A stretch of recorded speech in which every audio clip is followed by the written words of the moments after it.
Thank you, Utopes.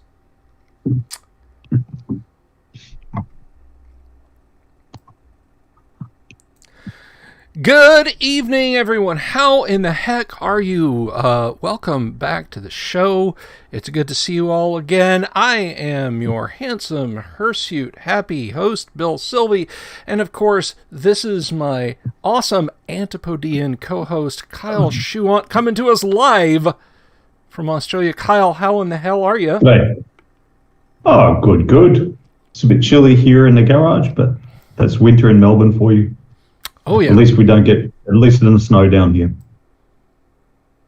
Indeed. Ricky says very quiet here. Very quiet here in Melbourne under lockdown. Lockdown number 6. Jesus. At this rate, we're going to end up with more editions of lockdown than there are like Hero System. Or even worse, Traveller. More editions of Lockdown than there are splat books for Vampire. Yes, and I firmly contend, as we've discussed before, that generally speaking, the first edition is the best, and it's all downhill from there. Yeah, no kidding. There isn't really a case of a role-playing game where, the first edition was a complete unplayable mess and second later editions were wonderful. It doesn't happen. They just add complexity to it. I was reading about taxation, and there was some think tank, and they didn't talk about what was good tax or bad tax or incentives or anything like that. They just talked about the complexity of it, and they had a little chart of different countries and how many pages of income tax legislation they had. Mm-hmm. And Australia had 6,000 pages of income tax legislation. And they said, this is an improvement on 10 years ago when we had 9,000. We removed a lot of duplication and antiquated things like, there used to be a tax rebate for your horseshoes if you used your horse in the workplace. And it doesn't really come up nowadays much, so they removed that. They added some, but they always add clarification. So it's the nature of rules to multiply themselves. So like Switzerland gets by with 600 pages of income tax legislation. Even the US only has 1,500, but we have 6,000 here in Australia. Good night. And I don't think that our system is necessarily more efficient or more just or anything as a result of those extra 4,500 or 5,400 or whatever pages. It's just more complicated, that's all. Because what happens, and it's exactly what happens with role-playing games, is they start off with simple rules. Mm-hmm. And then somebody says, oh, but what about this guy? Wouldn't it be fair to give this guy a deduction and to help him? Okay, do that. And then, so they make a rule on that. And then somebody else comes along and they exploit that rule. So then they put in an exception to that rule. And then the exception is too tight and too restrictive and unfair. So then they add on something to that to broaden it a little bit and make it, and they're constantly tuning up. And of course, what also happens is that there'll be some member of parliament who has a lobby group or a key constituent or whatever who pushes for some change. So he does that in the hopes of getting re-elected. 20 years later, that member of parliament is gone, but the rule is still on the books. Yeah. The rule is still there, and nobody even remembers who it was, and nobody's going to vote for another MP because they got to keep it in because they've completely forgotten about it 20 years later. Well, I think role-playing games are the same. I think role-playing games are the same because they put it in, D&D second edition is just somebody's house ruled first edition, let's be honest. What if we had non-weapon proficiency, somebody says? What if we, I want to have a skill for putting up a tent or whatever.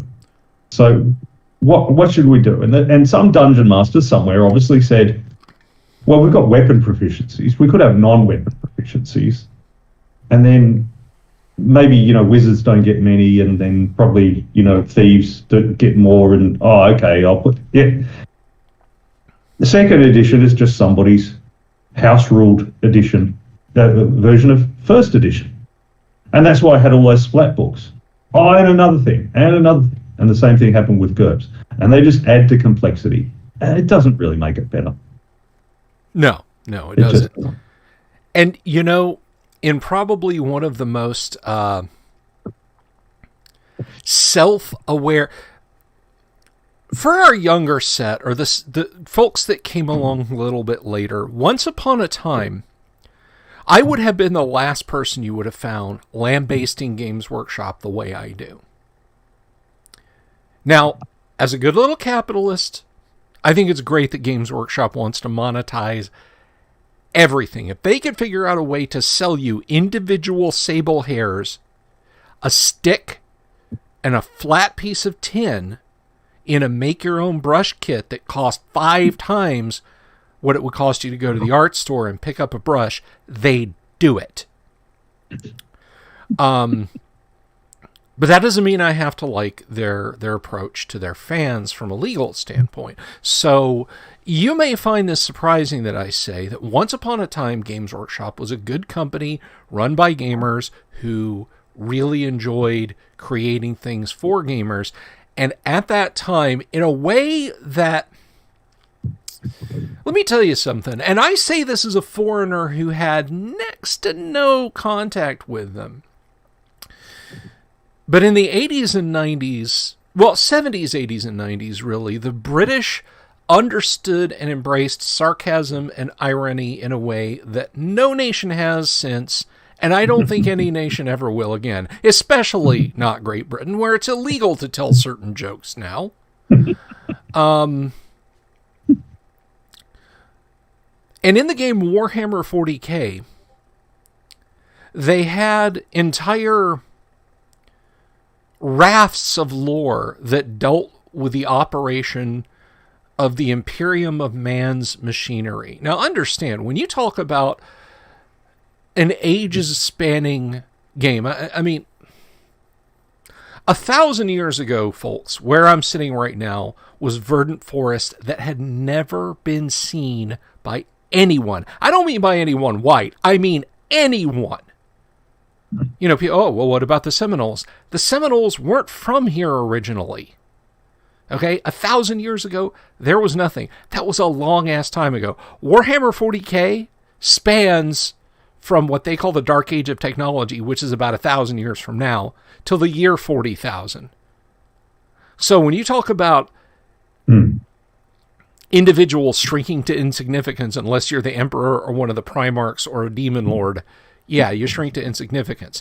So over not decades, not centuries, but multiple millennia, in the rules, it would explain that practices would build up for the operation of machines. Nobody knew why they did them. Nobody knew what they did. All they knew was, after they prayed to the God Emperor and stuck a piece of melted wax with a little piece of scripture hanging from it onto the side of the tank works in combat. So you might have some pointy head, some propeller head in the Imperium Administratum who said, wait a minute. The Administorium Munitarium, or whatever mutilated Latin phrase they want to call it, produces 600 million tanks a year. And we lose 700 million tanks a year because that's the nature of Grimdark. A guy in every factory, because we don't trust machines. We don't have automated production lines.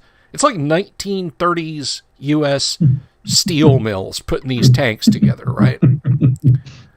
So a guy in a factory, in millions of factories or billions of factories, has got to take a ladle of melted wax, pour it in a mold, carefully press this blessed seal on it with a piece of scripture and make sure it gets on the side of the hull. And that cuts down production time by like 20 seconds per tank. We could make 150 million more tanks a year if we just cut that out. That guy gets dragged out of the factory or office and shot. because we don't know why we put these Emperor's Purity seals on the tanks. We just know it works.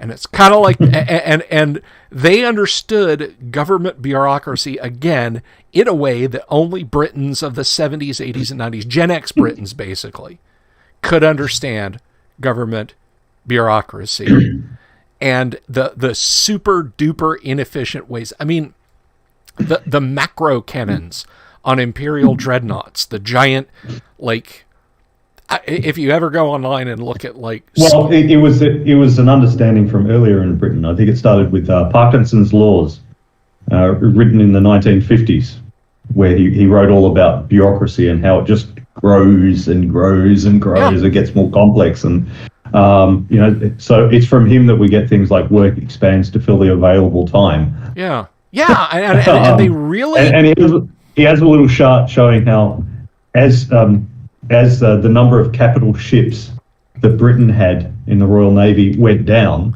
the number of Admiralty staff went up. Yeah. And as the empire shrank, the Foreign and Colonial Office got bigger. Gary was informed by Tolkien and Lieber and Howard and Lovecraft when he wrote D&D. It was Moorcock and Parkinson that informed the guys at Games Workshop when they first created 40K. But yeah, the macro cannons on starships that, again, if you go online and you look at like the scale of fictional starships, it's like, that big is an Imperial Star Destroyer from Star Wars, the big pizza slice looking things. And then like expanding across your entire monitor is an Imperial Dreadnought, right? The cannons in that thing are loaded by hand. Because machines are unreliable and can be corrupted by malignant, chaotic machine gods. Humans who'll die loading the cannons, they will literally be worked to death by the Astra Militarum. Like, no, you don't get a break. Shit where you stand, piss where you stand. We're not feeding you. 500 of you are going to be required to load this shell in the gun. We're firing it the minute we get a green light. We don't care if you're out of the way. You'll just grease the recoil mechanism with your corpses. Grimdark. That is more efficient. And that, why? Because that's the way we've been doing it like that for 15,000 years. Who are you to tell us to stop? But you could just build a crane and that guy gets thrown out an airlock. And you have the same thing in real life. And again, in one of the most beautiful meta real world the guys that wrote Paranoia at West End Games think they understood bureaucracy and the ridiculousness of it. They're punters compared to early Games Workshop. Again, now all Games Workshop wants to do is sell you models and paints and a $75 rule book, and for you to play the game 2 times, paint half your models badly, put all that shit in a box on yourself, and then forget the game. And just so the next person can come in and do the same thing. They have become that which they parodied. Everyone does eventually. Yeah. No, I think you're absolutely right, and that D&D has become that which it used to make fun of. I saw the most ridiculous goddamn thing. I'm not even going to link to it. It was on there's some 5th edition group was. Oh, that's why I wouldn't have seen it then. And that's why you wouldn't have seen it. And I only saw it because, again, I have to go on Facebook to plug the live stream into Facebook so people on Facebook can see it. But somebody now, from a technical standpoint, it was very competent full color art. I salute you, person. But it was all of the chaotic evil beings and lawful evil beings of D&D doing sweet and nice things with humans. A drow yoga instructor, a bugbear, I guess, doing midwifery, a kobold bartender, and shit like that. And I just looked at that and I was like the dog. Evil, misunderstood. Yeah, the dog, when you do the misdirection trick with your hands, and he's sure that the treat is over here, and you open your hand and there's nothing there, and they just kind of turn their head. I was doing that when I was looking at this, because I'm like, the only reason the bugbear should be in front of a human woman in labor is standing there with a hoagie roll. You know? Or a wok. Come on! Come on! You know. Fuck me. I just wanted to pretend to be an elf, Kyle. I've just made the mistake of looking at RPGNet and I'm reading about people paying per session. Pay the GM. I guess it's because of the rise of like 30-year-old guys living in their parents' basements, so they need some cash, the poor bastards. Yeah. So now, and they mentioned Greg Stoltz charging them to run Unknown Armies 3. It's like, does Stoltz not have a day job? None of them have day jobs. You just said so. They live in their parents' basement. Well, I expected at least the game designers, because historically the game designers had some sort of day job, or they worked in IT or something like that, and they had a lot of spare time while the thing was compiling. And so, historically. Okay.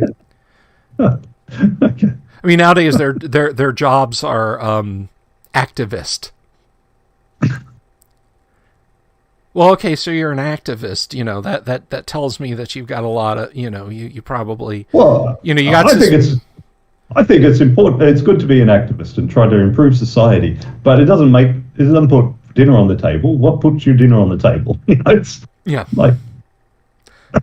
I mean, if you want to broaden the definition of activist, my old man was an activist his whole life. He advocated the use of drywall inside buildings and would have demonstrations and protests showing how awesome drywall inside buildings was by doing flash art installations of drywall and then getting paid fat paychecks for us. So I could sit at home and play with my Commodore 64. Not, mind you, that I wasn't dragged out on summer Saturday mornings to go sweep floors and carry boxes of drywall screws around for him. Well, we're activists for D&D. We are activists for D&D. We're absolutely. And we don't make any money out of it. The A stands for activism. Although I will say, now I have a business. It is still a going concern. Guide Key.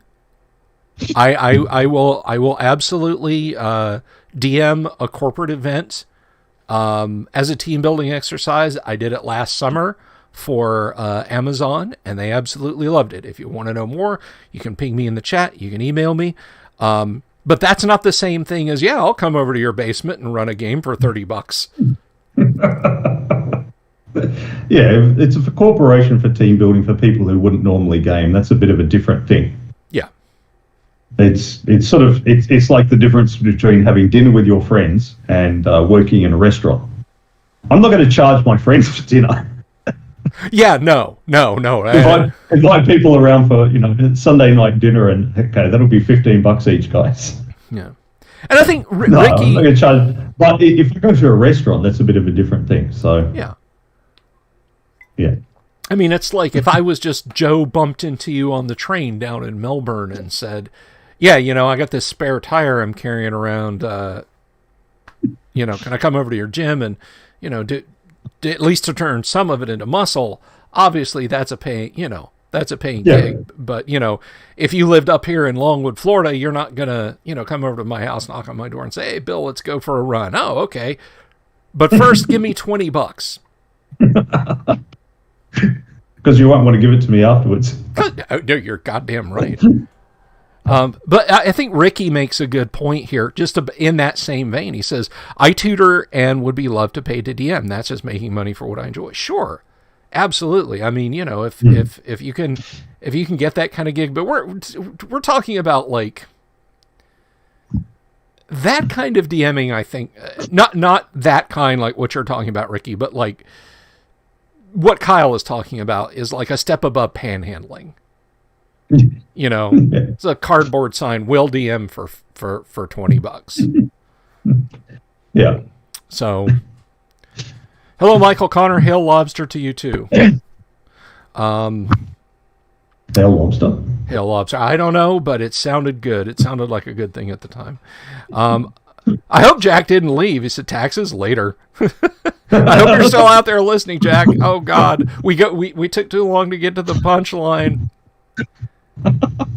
Abo's talking 40K says, my favorite piece of machine lore is the Iron Strikers, which they never turn off because they're afraid they won't turn back on.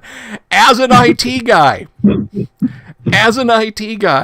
I cannot tell you how many machines I have put my hands on, and they're usually running, they were usually running DOS and some DOS-based network application with little sticky notes that were faded and coffee stained and whatever. The gum had completely worn out, so they were held on with layer upon layer of sticky tape saying, do not turn off ever, you know?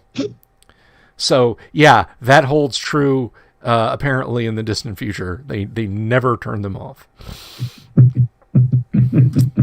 Iron Striders look like ATST chicken walkers, and when they aren't used in battle, they just put them on a treadmill so they can keep running. Oh my God. Yeah, Ricky says that as a disabled person he'd like more money, but I think we'd all like more money, more easy money. Yeah. I mean, like to be honest with you, there was a thing here that they're talking about the vaccination, and the opposition said you should pay people to get vaccinated, give them $300, and they released a poll asking where they'd ask people, would you like $300 to get vaccinated? And I was surprised. It came out as only 77% in support. It's like, people support getting money for nothing. Like, wow, really? I'm astounded. Yeah. I'm surprised it was only 77%. What's wrong with the other 23%? They must have already been vaccinated. It's like, what? So I'm not going to get it because I didn't wait. Damn it. And there's like 2.1% that understand like inflation and money devaluation that are like, for God's sake, stop doing that. It's too late for that now. It's too late for that. The inflation ship has sailed. Yeah. It's too late for that. The inflation ship has sailed, struck rocks, sank, taking all hands with it. Yeah. Worrying about the $300 for a vaccination in terms of inflation is like the guy who gets 6 Big Macs and a Diet Coke. Enjoy the full strength Coke, mate. It's too late. Yeah. Ricky says, any chance we could look at more adventures? What do you mean, Ricky? Like, oh, you probably mean already written adventures, because you say adventures and I reach for my dice. Yeah. I mean, I just generate everything randomly. If like you want us to talk about like actual gaming stuff instead of bullshitting tonight, then by all means. This is like, I try and keep these streams as organic as possible. So if I'm going in a direction and you guys, want me to steer the ship elsewhere, please chime in. I mean, I don't have like 6 million viewers and, super chats. Hey, modules, says Ricky. Modules? Bill will have to talk about modules because I don't run modules. I just roll things up. I go to websites like where is it? Share a link with us, Kyle, in Discord, and I'll paste it up in the chat. Well, I can paste them in chat too. So I go to the AD&D Random Dungeon Generator. There you go.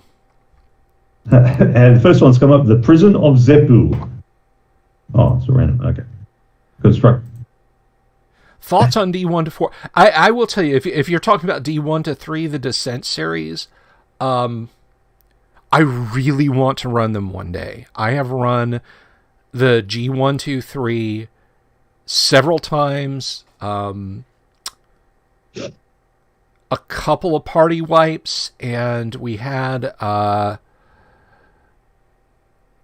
group get all the way into the first areas of the first level of G3. And we literally, like, the afternoon's game broke there.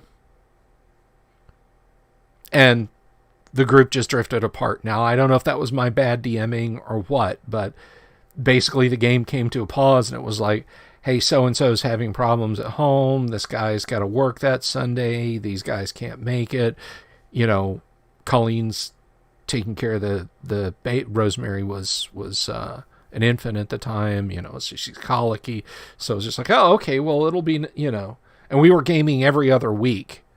So basically, you know, there's a month gap, and then the next time there's something else that come up, and it just, they've all, for one reason or another, kind of withered out. But one thing, and I'm going to go into this when,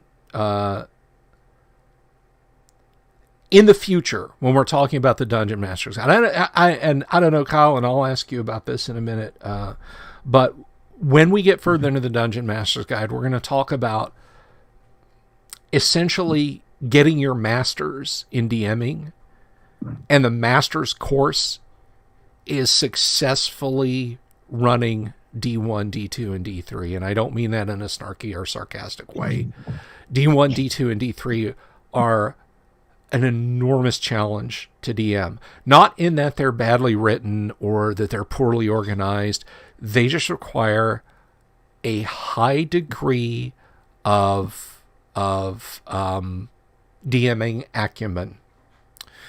They are not modules with... There are, I think, 4 rooms in D1, for example. Once you leave basically the Fire Giant's backyard, so to speak, in G3, and you start into D1, there are 4 or 5 encounter areas. The rest of it, and Kyle, I think you'll love this, because you're going miles and miles and miles into the earth. The whole thing is geomorph map sections, so it's randomly selected map sections, and it's random encounters the whole way down, with the exception of 3 or 4 specific encounters.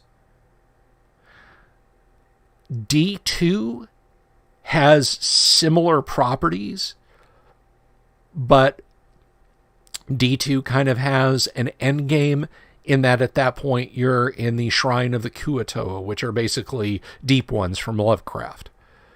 And then D3 takes you from D2 with its ultimate battle against the Kuatoa into more underground wilderness, but you'll focus more on the drow in their city. But there's still a few wilderness areas. But D1 is absolutely a serious challenge for even a skilled DM. Oh, and I just went through all that, and Ricky says, oh, I meant DA 1 to 4, Adventures in Blackmoor. Whoops.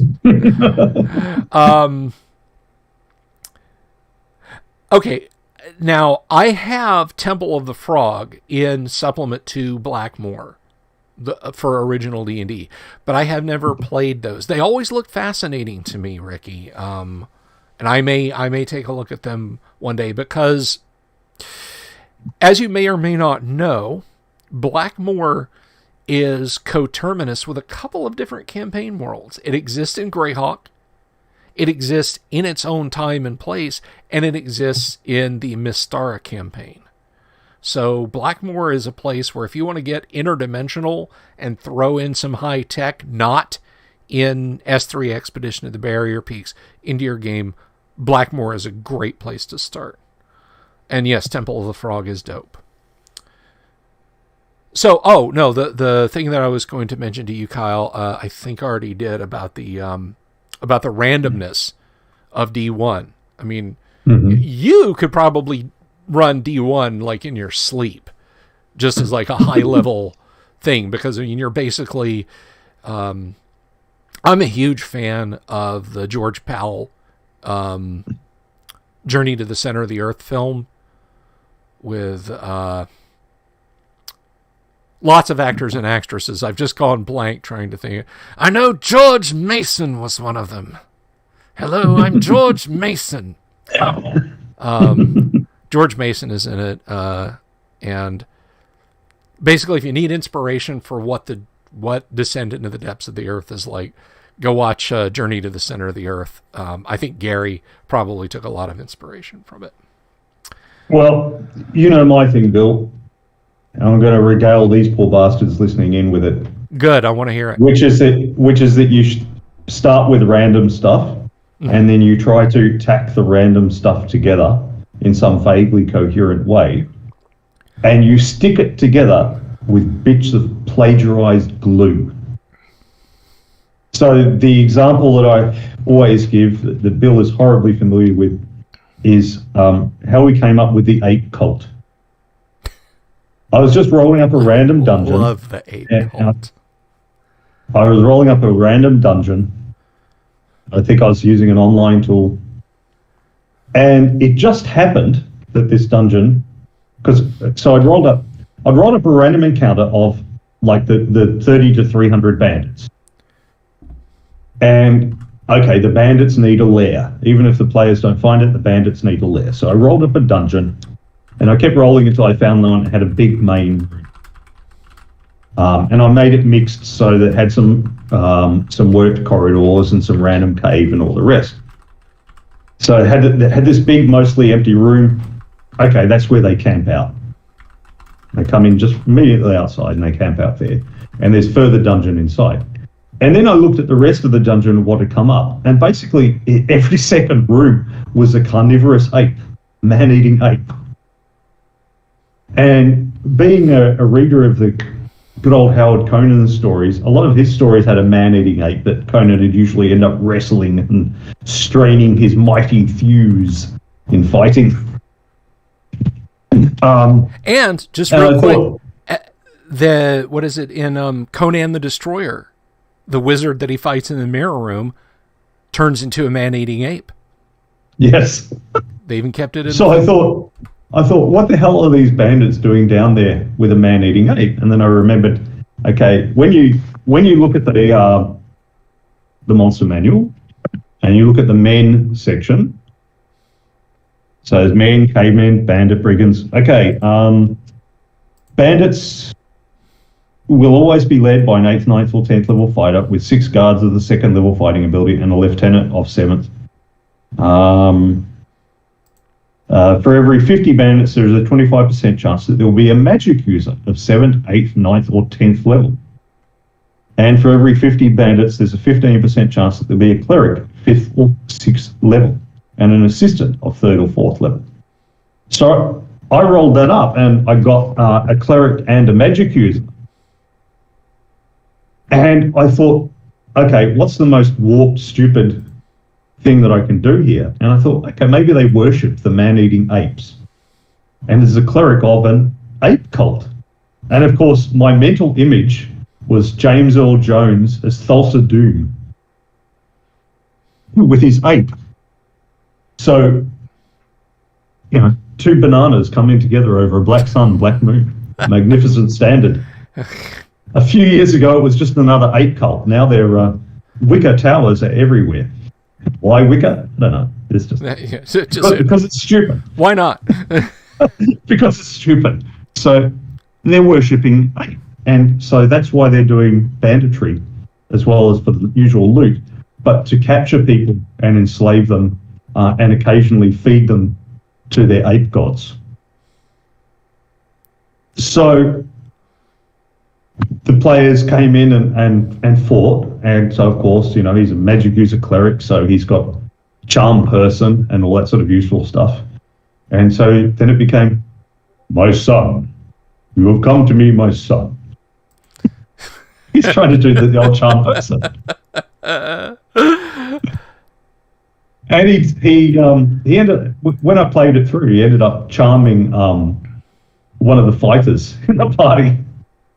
So the rest of the party found it hard. They couldn't fight him. They didn't want to kill their own fighter, and that ended up capturing the party. And so of course, after he captured them, they got crucified. Contemplate this on the tree of woe.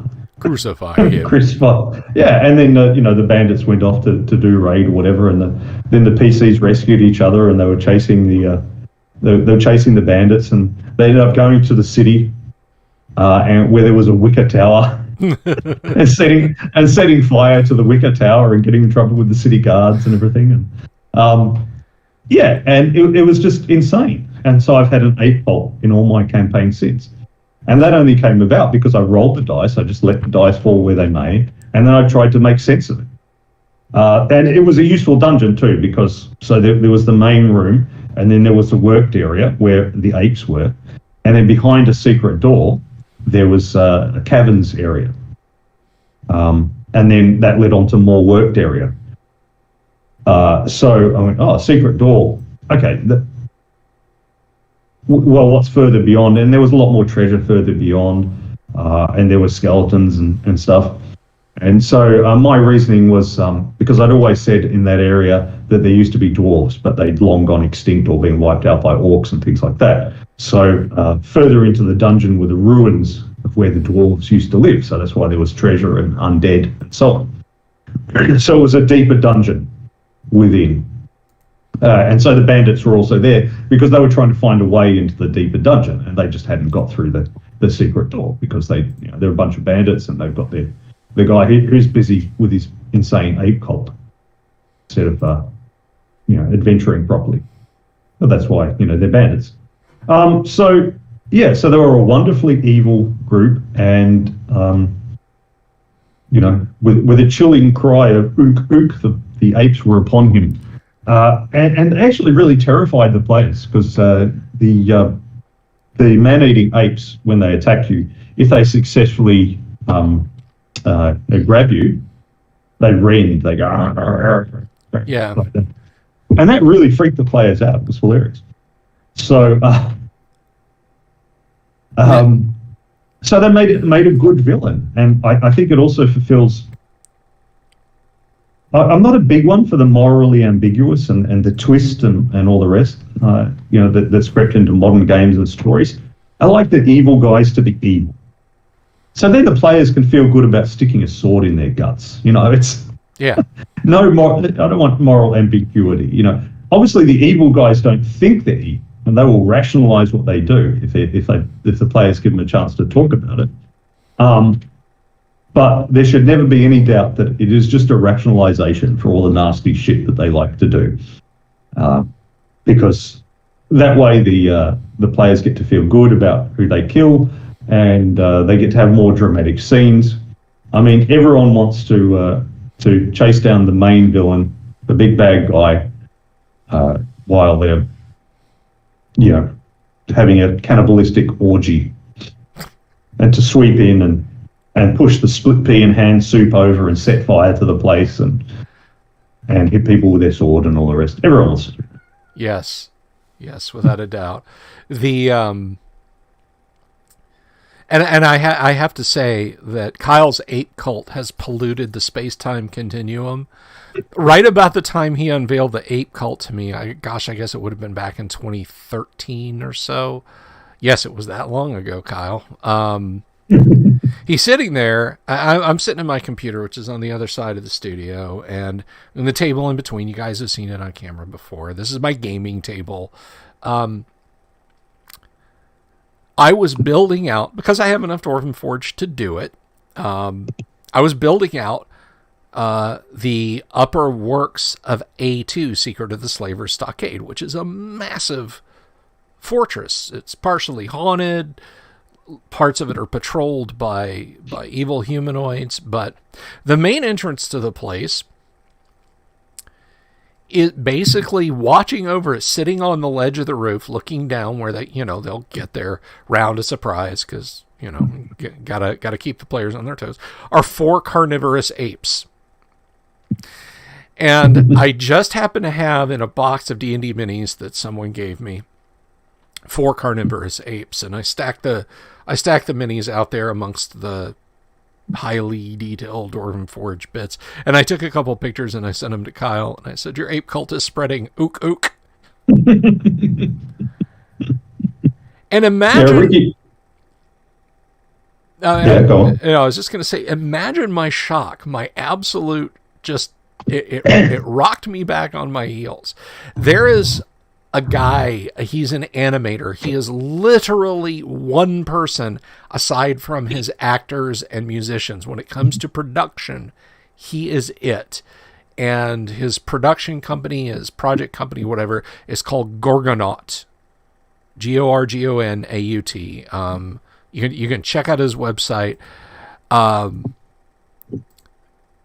He does these absolutely gorgeous computer rotoscoped, like Ralph Bakshi looking, and like it's literally stuff you would see at the drive-in or the midnight movie growing up in the States back in the 70s or 80s. Like you would expect to go in and see that, like, 10 to midnight heavy metal, midnight to 2, the spine of night.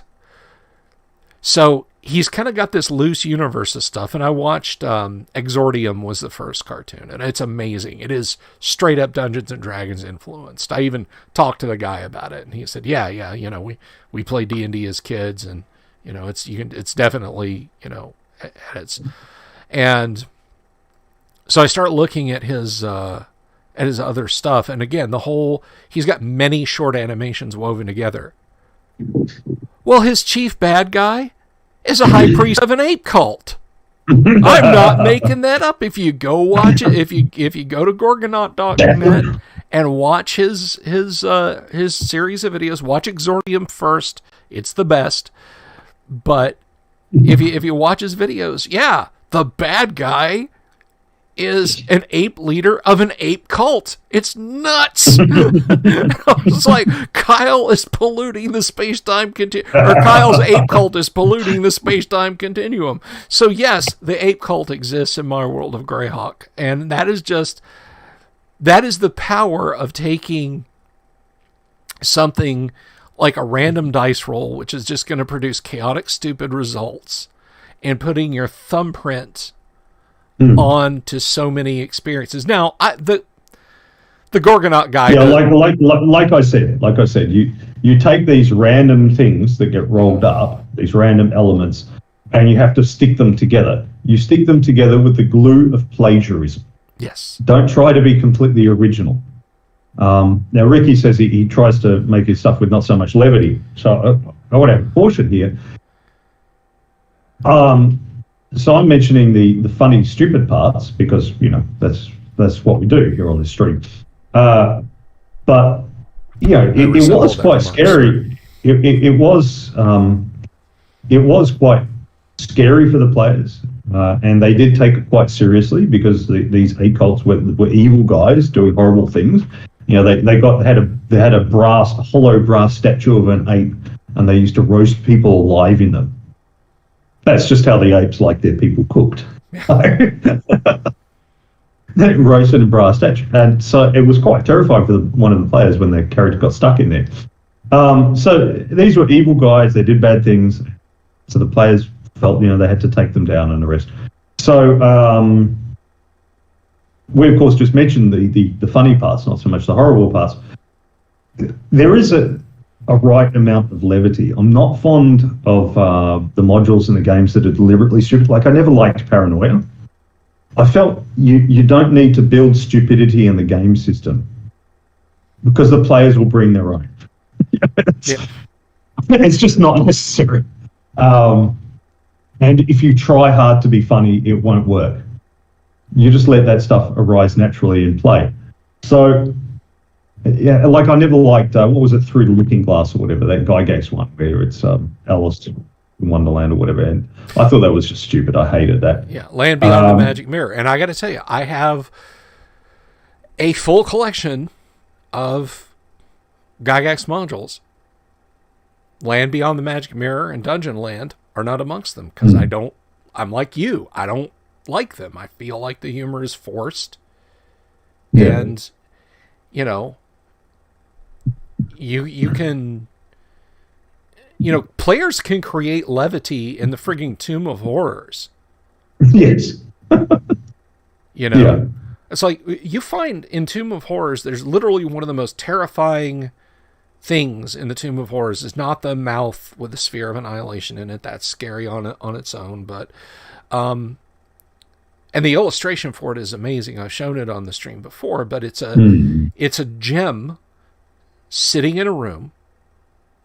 The walls of the room are blackened like a furnace, and there's not even bodies, skeletons lying in a circle around this thing. And the illustration has like an outstretched hand pointing to the gem.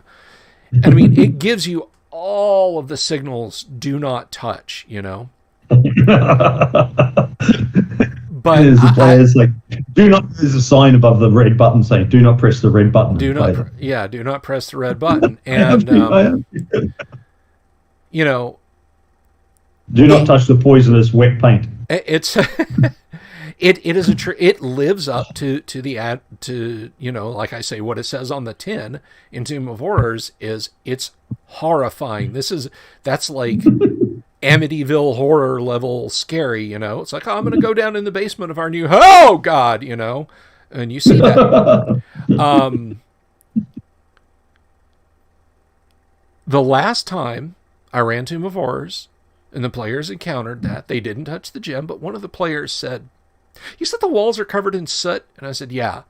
And he passed me a note that said, "I'm going over to one of the walls and writing in the soot, a Scissorax sucks."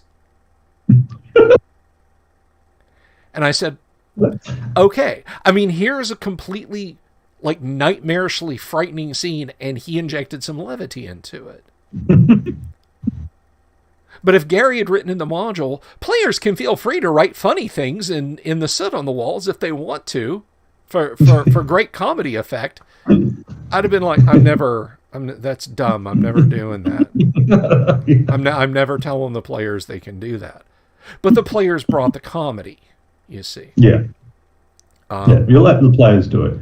Because, the thing is that many of the most horrifying things in the real world are, on the face of it, pretty ridiculous.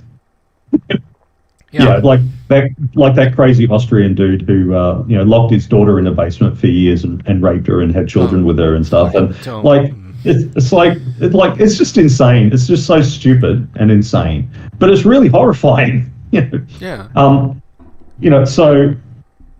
But on the other hand, if you get a guy like that, the players are going to be really happy to kill him. Yep.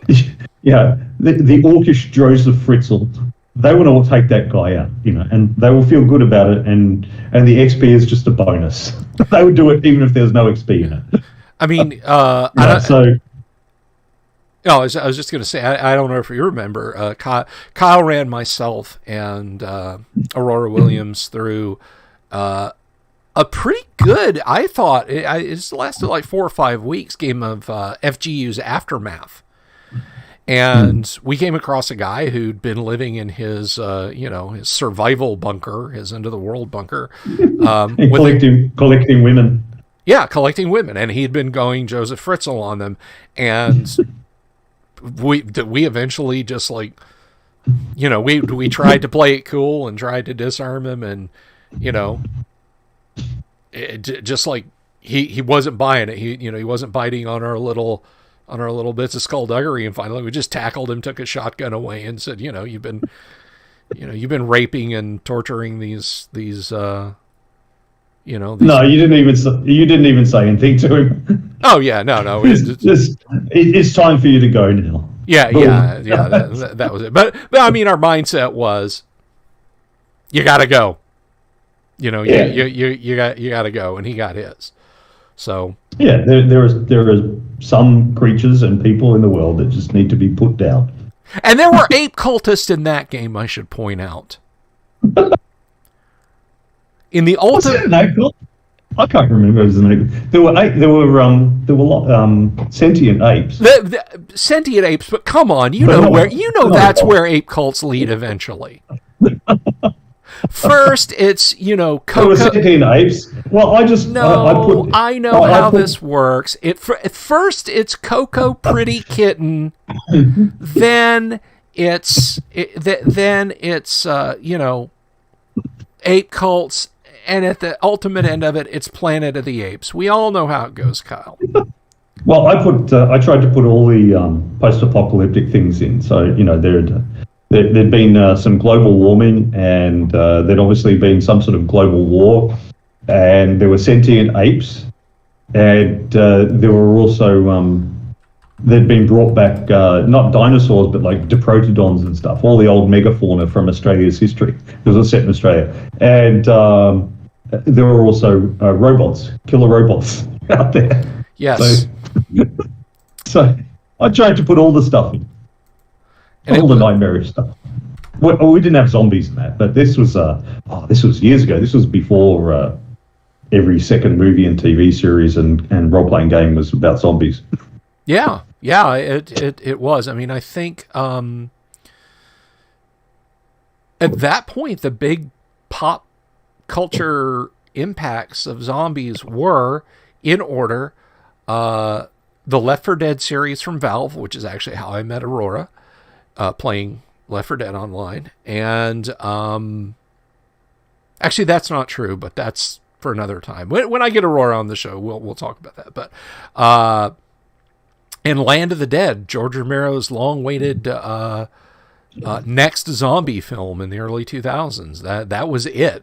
Walking Dead, no. The like all the memes and everything about zombies, no. None of it was there yet. So yeah. So anyway, that's how I create game worlds. I start off with the random stuff, and then I try to tack it together.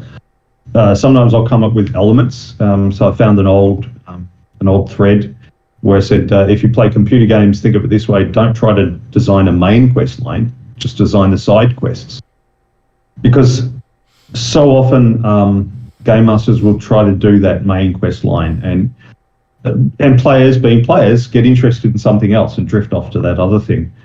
It's like the joke about Fallout 4, where your character gets frozen and then he wakes up after 100 years or something, and then he sees somebody taking his baby off his wife, or if you're playing the woman, you see him taking the baby off the husband, and then the spouse getting shot dead, and they take the baby away, and then you wake up an indeterminate number of years later, and you go off on a quest to find your son. On the way to going up to find your son, you get distracted by building your settlement and going off and helping these super mutants over here, and going off and killing these red scorpions over there. And you get distracted by all such shit. And before you know it, 6 months has gone by and you haven't actually looked for your son. Whereas any real parent will tell you, that would be your driving thing. You would destroy the world to find them, But in this game, you get distracted by this other stuff. So it's just the nature of playing a game. So you will be distracted by side quests. So when you're the game master, just design side quests. And whichever one the players get most interested in then becomes the main quest. They will tend to fill in the blanks for you sometimes. Yeah, so excuse me just for reading out my box text here, but I expressed it well a few years back on a forum. I said, create a little world where there are a bunch of people with real personalities. Simple ones. It doesn't have to be really complex character. You're not going to have just one NPC, but simple ones, but real nonetheless. And real histories, all living in a land with real geography. Conflicts are always happening, and the PCs find out about them and decide where they'll step in. For example, the simple thing of rescue the hostages from the orcs can have a bit more to it. So this was the situation I laid out, and I just chose arbitrary names. I don't know about others, but I find myself agonizing over simple stuff like names of NPCs and stuff, and you just choose a random one and people will get used to it. I mean, I played with a guy once who called his, he was Rollmaster, he was a mystic or something, some sort of wizard type. Anyway, they just called him, he said, hello, I'm Tabernacle. It was the first word that came to his head, to mind. And it became Tabernacle, and Tab for short. So, it just stuck after, a year or two of play. Anyway, so Count Barnacle runs a small county on the seacoast. So I thought, county on the seacoast, Count Barnacle, okay. With its capital, his keep and market town, known as Seaview. A rare kind of fish is here, the Babel fish, stolen from Hitchhiker's Guide to the Galaxy. There you go. It tastes awful, but its liver is used in a potion of speaking tongues. I love it. So there I I took something of D&D, potions, and spell effects in potions. It has to have an ingredient, and I used the glue of plagiarism, the Babelfish from Hitchhiker's Guide to the Galaxy, which lets the two people drinking it understand one another despite no common language. It gets mixed in with wine when two merchants sit down to bargain. There's a bit of a ritual around it. Taxes on this bring in a steady revenue. Count Barnacle has two children, a 16-year-old son, Johann, and a 20-year-old daughter, Marie. They don't like each other much. As daughter, Marie would not inherit the county unless there were no male heir. Further up the river is a much smaller county, the March, ruled by William the Ugly. The Babelfish actually spawn in his part of the river, but the king granted the right to harvest them to Barnacle, so what can he do? William is unmarried and has his eye on Marie. A woman can rule alone, but if she marries, her husband will. So you immediately have a bunch of conflicts here because so Marie doesn't like her brother, and she would like to rule. She could strengthen her position by marrying William, but then he would rule instead. And so, yeah, you've got all these potential conflicts, just very ordinary relationships. Who am I going to marry? Who's going to inherit? That sort of thing. Very ordinary stuff. Seaview sits beside a river that comes down the valley from the mountains with its main source on Mount Finicky. I called it that because I couldn't think of what to call it. I thought, stop being so finicky, Kyle. Okay, I'll call it Mount Finicky. And I said, so called because it's rocky and hard to traverse, impossible on horseback. See, so that's an obstacle for the players. They have to leave their horses behind and go on foot. It's also bleak as fuck and nothing grows there. Of course, this is where the orcs live in a series of underground caverns and dungeons. In ancient times, dwarves lived in those hills, but they are all gone now. Sometimes the orcs tunnel into those old dwarven ruins, but the undead and traps take their toll. So there's a potential. So already the players have got potential things. They can interfere in the various relationships, or they can just go for the dungeon, some sort of mega dungeon. And if they want to interfere in the various relationships, they can do that by going around murdering people if they want. Or if they wanted to, they could have a matchmaking campaign where they have no killing at all. That would be really strange, but they could do that if they want. So it gives the players freedom because you've got a real world with real situations. I mean, it's got D&D, it's got orcs and stuff, so it's got fantastical elements. But ultimately, people are people. So there's all these potential conflicts, and the players can get involved in as they choose. Yeah, and I've mentioned this before. It's with the I took an idea that's been kicking around in my brain for literally probably 2 decades. What happens if a demon puts on a helmet of alignment change and blows their magic resistance?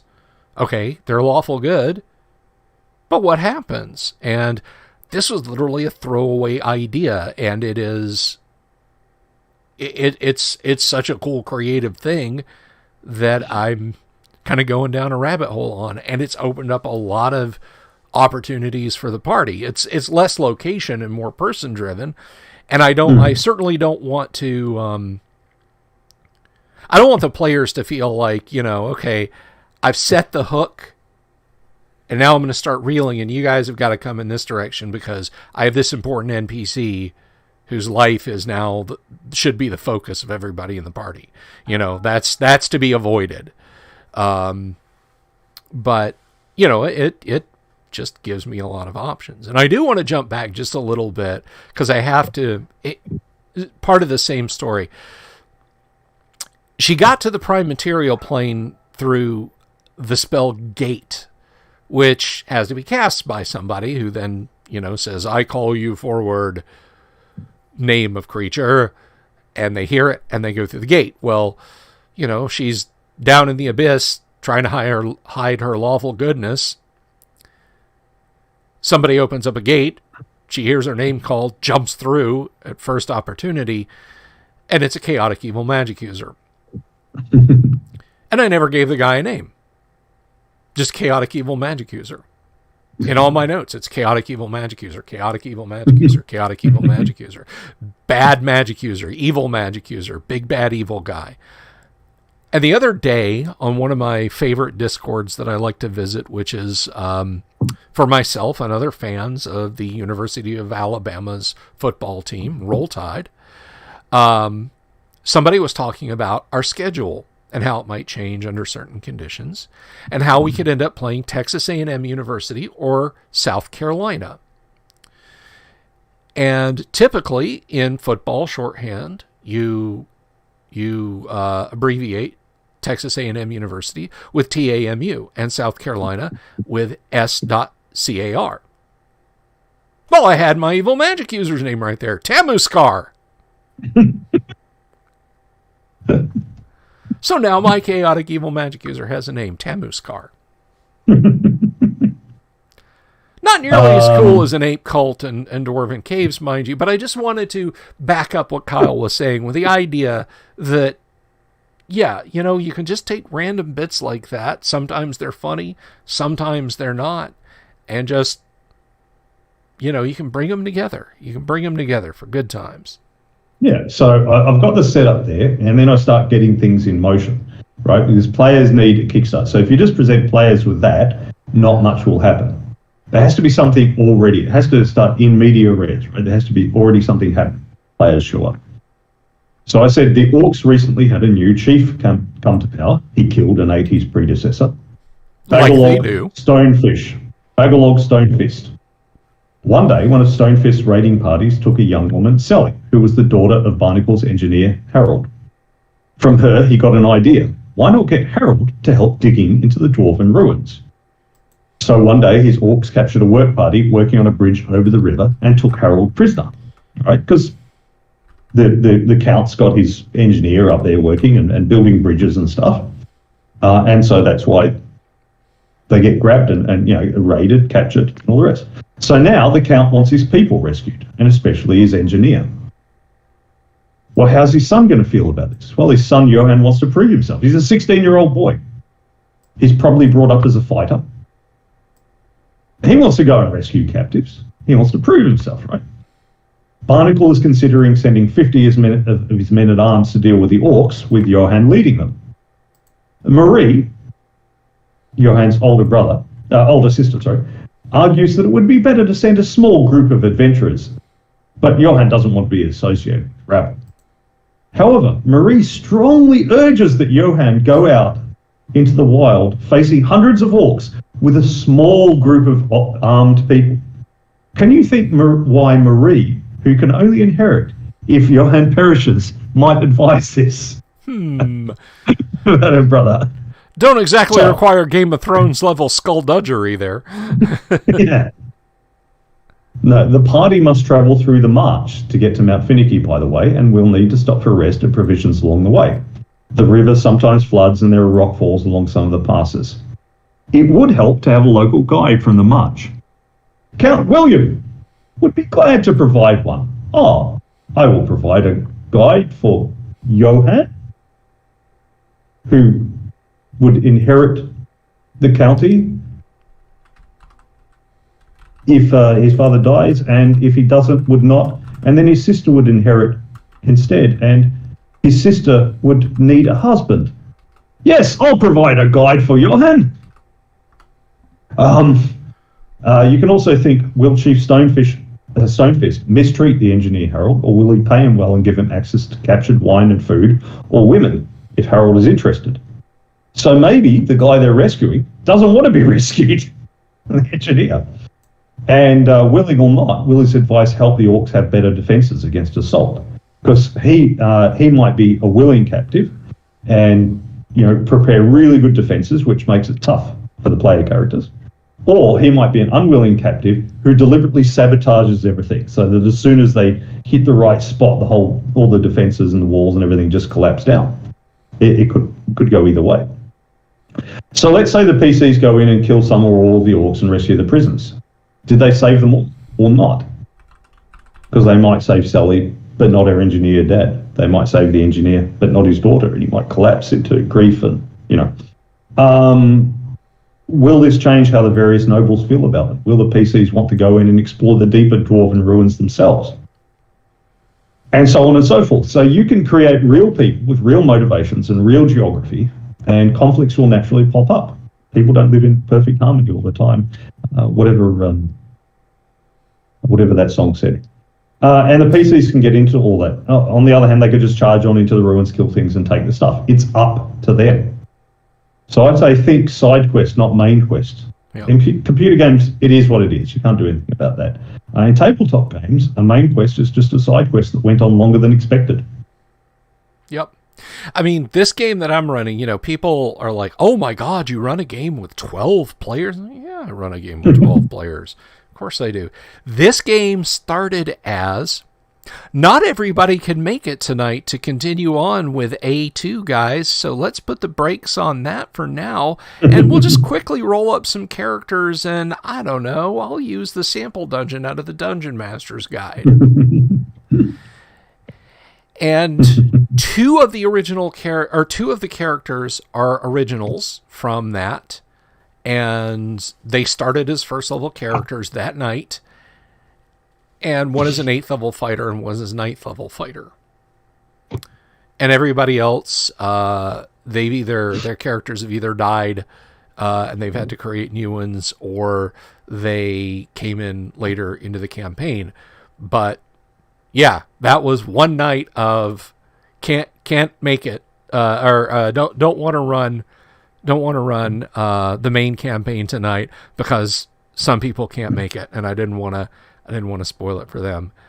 But you mentioned the main quest, and I'm glad you brought up Bethesda games, because it's funny. It's like you'll get like, I remember in Fallout 3 rescuing my dad in Fallout 3. Not my dad. My dad, was fine. He was not living in post-apocalypse Washington, D.C. My dad just thought... Well, that would be kind of amusing to go into Fallout 4 and you find your dad hanging drywall in the vaults. It really would. I mean, my dad thought... Do vaults need drywall? I don't know. I don't know, but my pop thought Washington, D.C. was a post-apocalypse wasteland anyway. No, like, you rescue him from some other vault that's, like, being run by some crazy scientist and some shit. But anyway, when you get out of there, he's like, all right, meet me at the Jefferson Memorial, and he, like, stresses to you like how urgent it is that you get there to turn on the clean water machine and fix everything and get, start setting the world to right. And you're like, sure thing, Dad. And I went off and did nothing but side quests for, months of in-game time. It was like hours of gameplay and months of in-game time, just level grinding and cheesing stuff, and waiting for good equipment drops, and I downloaded some DLC and played it instead, and and then finally I go to it's Liam Neeson voices your dad, which was, I mean, that's quite a coup, for a video game, but yeah, and it's like they don't take it into account, or at least then they didn't. I don't know about any newer games they'd be doing, but like they didn't even take it into account. It was not like you go in and talk, Jesus Christ, where have you been? I was growing old down here waiting for you. No, it's just like, okay, you're here, good. Now we can just. Just NPCs in Bethesda World Creation Engine games are just the most patient, nicest people in the world. It's like, okay, you're playing Skyrim and everybody gets the one girl, whatever her name is, from Whiterun as your wife, and you're like, wait here for me. You just tell her, wait here. I'll wait here, my love. I go off and do like 6 DLCs and raid a bunch of dungeons again, and this, that, and the other, and then I'm just one day at random, I'm running across the countryside, and there she is. Like, oh crap! Oh honey! Oh my gosh! Have you been here the whole time? Yeah, side quests, but you've really got to have a decent setting for them to get their teeth into. We've discussed before things like Tecumel and that, they're just too complex. But there's got to be something in there. It's not just the dungeon and the monsters and they're all orcs. You know, there's got to be some flavor to it. I found another old thread where I was discussing something like this, where like we're talking about editions in D&D and the troubles that they had. One guy said that when Wizards took over TSR, they looked at the books and saw the books like Players, Options, Combat and Tactics outsold modules many times over. And so, yeah, that's why they produced all those things, because of the sales. But they did the same thing with GURPS. So GURPS used to be famous for all its world books. And then they realized that, you know, they'd pay this much for this many pages, and then the world books would kind of do this many sales, but the rule books would do this many sales. So they decided with 4th edition to just put out more rule books, and they didn't do much in terms of setting books. And it led to an overall drop in sales of GURPS books. So they still sold the rule books, and they still sold a lot compared to the amount of time and effort they put into writing them. But they sold less books overall, had less revenue from GURPS overall, because the issue was that with no setting books, nobody wanted to buy the rules. Yeah, if you have 100 GURPS players, all 100 will buy the rules, but 100 won't buy, you know, GURPS Colonial America, say. Maybe 10 of them will. But if there's nothing like GURPS Colonial America, then the rules are just another generic rule set, and one with, you know, what was it, 576 pages. Yeah, something like that. So, though the setting books themselves don't make much money and may even make a loss, I think they're necessary to get the people to buy the core rules. You know, the setting books are advertising for the rules, because that's what players are interested in, the settings. You know, in this old thread, I gave the example at a big gym I used to work at. They looked at the childcare they offered and found that it was making a loss. So they cut staff and hours, and the gym membership dropped, as did personal training income. And that's because childcare at a gym, looked at by itself, will always lose money. But the women, and it's always women who put the kids in there, they pay gym membership. And many of them do personal training too, because they think, if I'm only here for 45 minutes twice a week, because they've only got that time, because they've got kids, and they've got jobs and stuff, they've only got 45 minutes twice a week, they're going to damn well make the most of it. And so they pay $100 an hour or whatever for personal training. So when they cut the childcare, they lost about 100 women members, which didn't seem like much to them because they had 3,000 members. But it was over $100,000 in gym fees, and another 10 or 15 personal training clients, which was another 50,000 or so gone. So the childcare itself didn't make money, but it enabled money from other things to be made. So it's pretty similar with setting books as well. Mm-hmm. And basically these guys are just the same as somebody who sells hot chips and who stops giving out salt and ketchup because they go, oh, but salt and ketchup don't make me any money. Yeah, you know, it's people need the flavour. So now the salt and the ketchup themselves will not sell. You need the chips with it, you know. So and it's similar with the setting stuff. The setting stuff is the flavour. It's not the main. The main is the players around the game table shooting the shit and having a laugh, and their characters are killing things and taking their stuff. That's the main. The setting is the flavour added to it. So the flavour can't be the main course like Tecumel. That never does well. Mm-hmm. But yeah, that's what adds to it. So you think side quests and you add some flavour to them, and you know this is a hobby indulged in by people who like to eat cheesy snacks. Add some cheese to the game too. Right on. You know, add some cheese to the game. Have that wizard who turns into a snake and runs away from the battle. Heck yeah. You know, have that human sacrifice, which is done in a needlessly elaborate way with a big long lead up, so that the players have a chance to go in and rescue.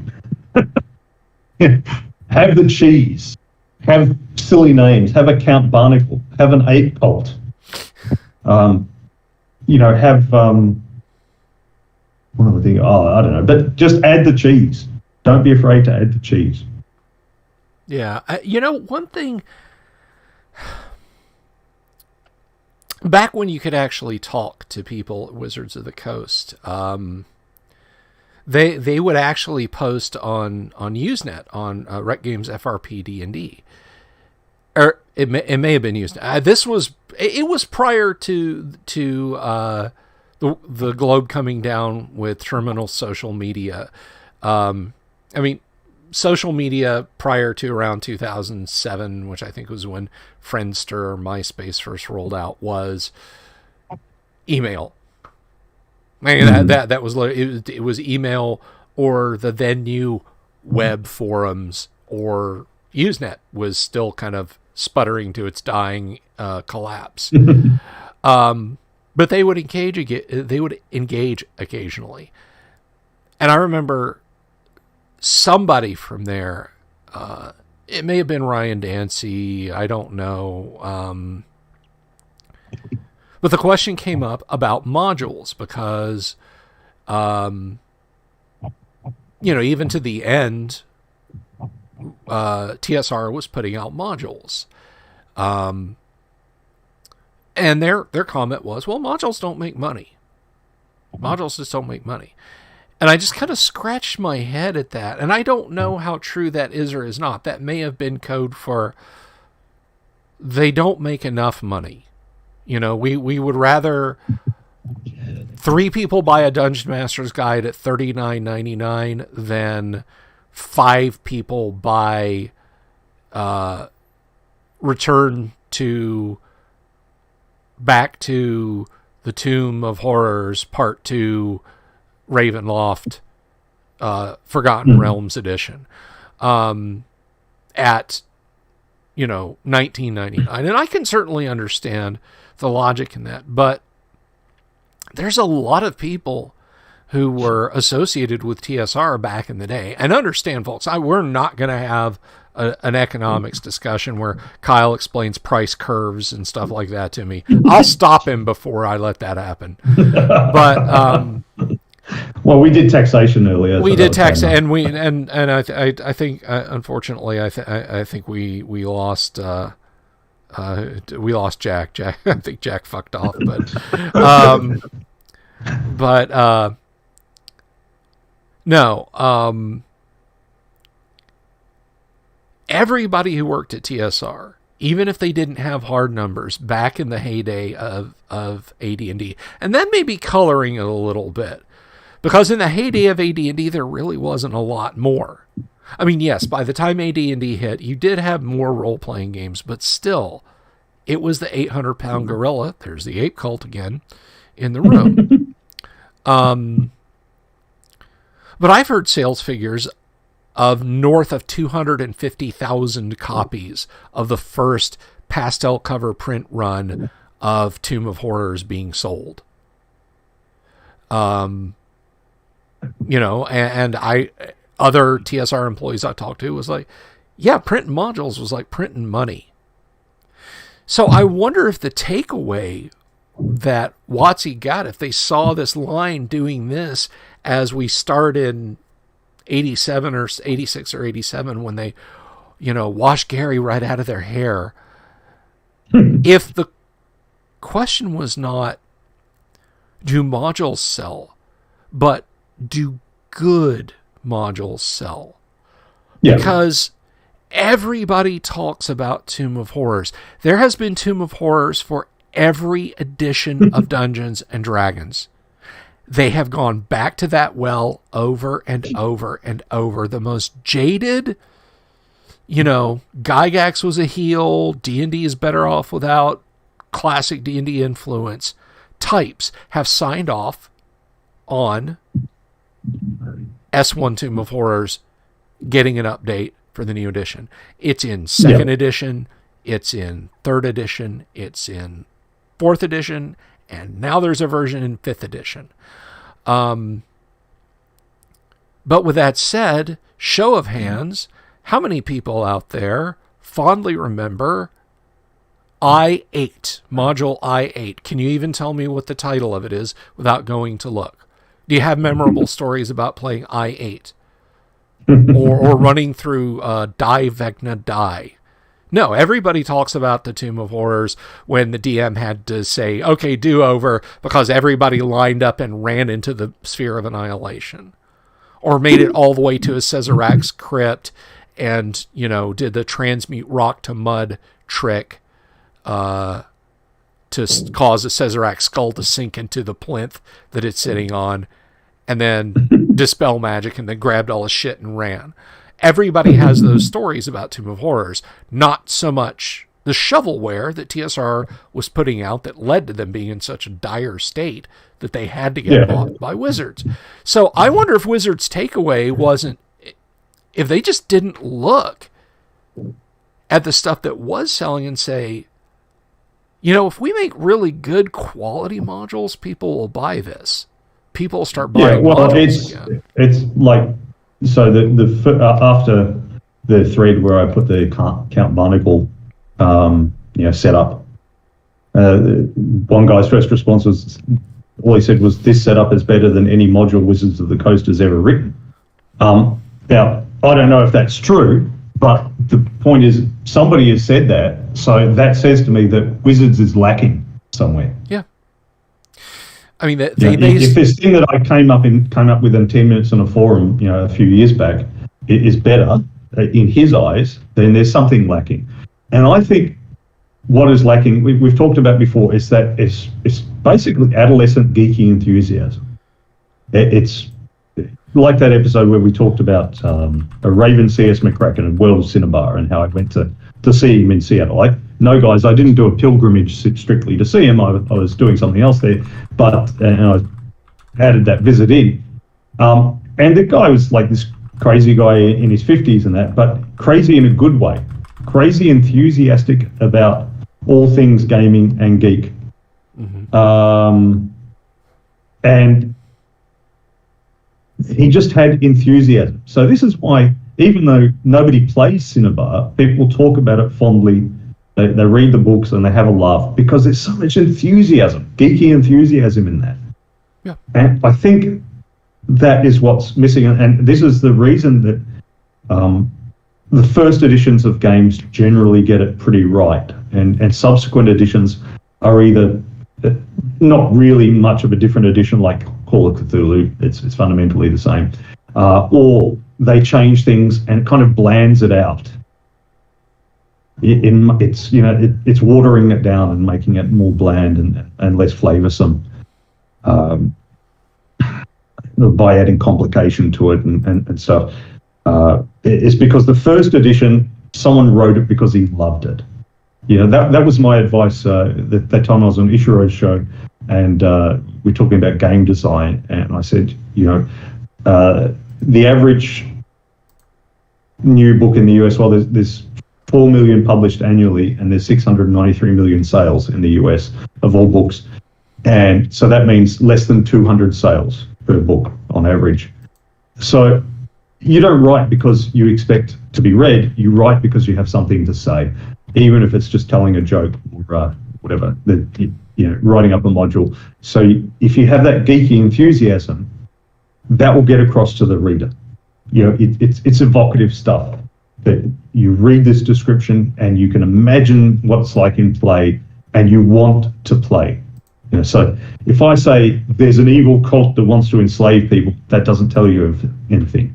If I say it is the cult of Olirog, and they worship in the wicker tower of the ape, and they put men in a hollow brass statue of an ape and roast them alive and then feed them to the man-eating ape.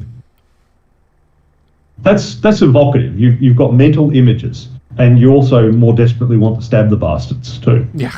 Right on. So that kind of geeky enthusiasm, even though it is, as Ricky said, that there's some levity in there because an ape cult is inherently a silly thing. But I mean, so were the Nazis. In their black suits. It's basically a gay BDSM uniform. It's and with skull and crossbones on it. They're inherently comical, but they're really evil, and you really need to kill them.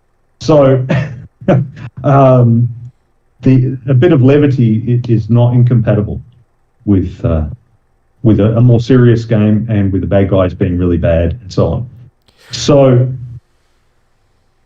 yeah, you just have that enthusiasm. You put that in. You don't worry if it's a bit cheesy. In fact, you try to make sure that it's a bit cheesy, and players will get into it. Yeah. Let me tell you, I think I may have mentioned this last time. I know I've mentioned this on stream before. When I was all of 13 years old, and I got my first copy of the Dungeon Master's Guide. And let me see if I can find this real quick. I'll read this hopefully in one of my studio lights croaked here, so hopefully I will be able to read it. Let me see if I can find this. I read this passage and I was stunned. Well, I was less stunned and more like, man, that's silly. I'm not doing that. Okay, this is Heward's Mystical Organ, which is a, save your dirty jokes, guys, it's talking about like a church organ. So, under Heward's Mystical Organ, Gary says this: after the powers and effects of the organ have been determined by you, decide which stops and what key sequences and combinations will do what. If you are conversant with musical notation, you can write tunes if you like, and make your players actually perform them on a piano or other instrument. Otherwise, pick some appropriate songs and give clues that the player characters can hum at different times, i.e. Fly Me to the Moon, That Old Black Magic, That Old Devil Moon, You've Got Me Between the Devil and the Deep Blue Sea, The Monster Mash, etc. When I read that when I was 13, I thought, this guy's off his damn bean. Nobody's going to friggin' sit there and play piano at the D&D table. That is silly. That is ridiculous. And I said, good day, sir. I still loved the book, but I was just like, is he screwing with me? Is this Gary Gygax guy screwing with me? So just to pass it by, it says, Skyrim, you just saved the world and returned to Whiterun, and the Jarl just looks at you and says, what do you want? Yeah. It's like the old thing of, the NPCs don't remember your actions. So he's referring to stuff we were discussing before. They don't remember your actions, and they're very passive in that. Right. And he says, I go back to basic as programming for NPCs, if then else. Yeah. But so they can be relatively simple, but still be real people. Like, where the hell have you been for 3 months? But I read that passage and thought that was the most ridiculous thing. Fast forward almost 40 years to last year. At Christmas time, I run basically because I can't have my friends here with me at Christmas time because my gaming group, who are largely my friends, are actually mostly in the Midwest and West Coast. Only 2 of them live here in Florida in any approachable distance. So we're having our Christmas party, and the party is cut off from advancing through the forest by a herd of deadly Christmas trees. Sentient Christmas trees who are blocking their passage. And somebody makes the comment. I knew what I had to do for the players to get past. One person tried to push past, and they got swatted and wrapped in tinsel and kicked in the butt and thrown back over the skirmish line that the trees had set up there. And I knew exactly what I wanted the players to do. And then somebody said it. They said, what if we try singing a Christmas song? And Jeremy Rule, the party's bard and an actual accomplished musician, said, I'll try to play O Christmas Tree. And I stopped him and I said, if you guys sing O Christmas Tree while Jeremy plays guitar, you can get past the trees. Gary Gygax up in DM's heaven looking down at me saying, oh, who's laughing now?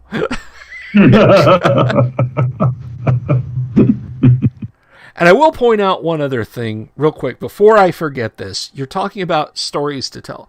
When I really pushed to get the Lost Crypt published, I didn't think the Lost Crypt was going to sell 50 million copies. I mean, it'd be nice. It'd be nice if it did. You know, somebody's browser goes nuts, and you know, find out that I wouldn't get rich. I got paid for it, but and in case you're wondering, the Lost Crypt, I'm linking to it there on Facebook and on YouTube. I put it out there because I had a story to tell. I wanted to share the fun that I had designing a thing with Gary with you guys. And make some grocery money doing it, which I did.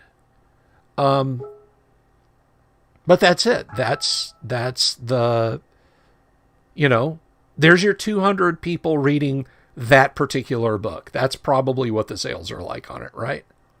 You figure a third-party published OSR module that's not officially, you know, blessed by Wizards of the Coast and not fixed in any specific IP, about 200 purchasers, give or take.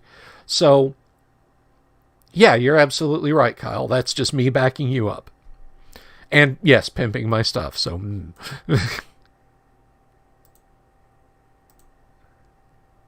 uh-oh. Have we lost? Have I?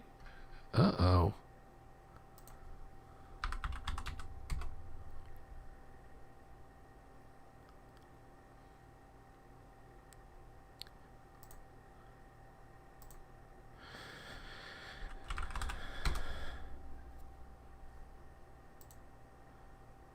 Well, dang it. I don't know. Are you guys hearing me at all still? I see Kyle is frozen.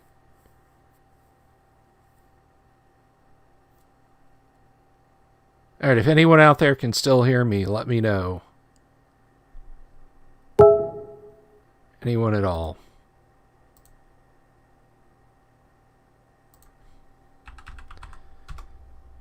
Because we've lost Kyle.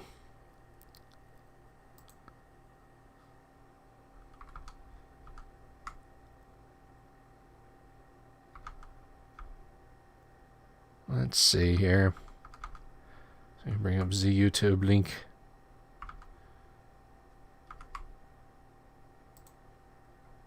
I'm here, but Kyle needs a raised head. Okay, all right. Well, I think we were kind of coming to a point. Kyle probably had to scoot anyway. I'm glad you guys can still hear me and see me, because I looked up and Kyle, I have this tiny ass little monitor that I have to have like 8 windows on to do the show. So I have to tab through them. So when you guys see me doing this, I'm not being rude and ignoring Kyle. I'm trying to keep the show production going. So windows get laid one on top of the other, and all I could see was Kyle frozen, and I thought like it was on my end, and then Kyle messaged me. So yeah, he just shot me a PM on Google and said that he is not going to be able to rejoin us. So I'm going to wrap up there, guys. And I hope what you take away from this is anything that you create is as good as anything that WotC can create right now. And do it because you love it. And don't lean so hard on that main quest. Let some silliness happen and let the silliness grow into seriousness. I will be back tomorrow. We will be diving more into the Dungeon Master's Guide, into how to play AD&D, DM lessons. We are going to take a look at combat, although I might look a little bit at character building things. Since we're coming off of character building, I'm leaning on going in a bit easier and talking about secondary skills, actually. So I think we'll be talking about secondary skills in AD&D, and the DM's job in fleshing out characters a little bit more. I think that's the route we'll go before we leap straight into combat. So thank you once again, everybody, for being here this evening. I'm sorry about, the sudden dropping off of Kyle, but I do appreciate it. And by the by, for those who are curious, I know you're kind of keeping up with the score. Let me just have a quick, a quick gander.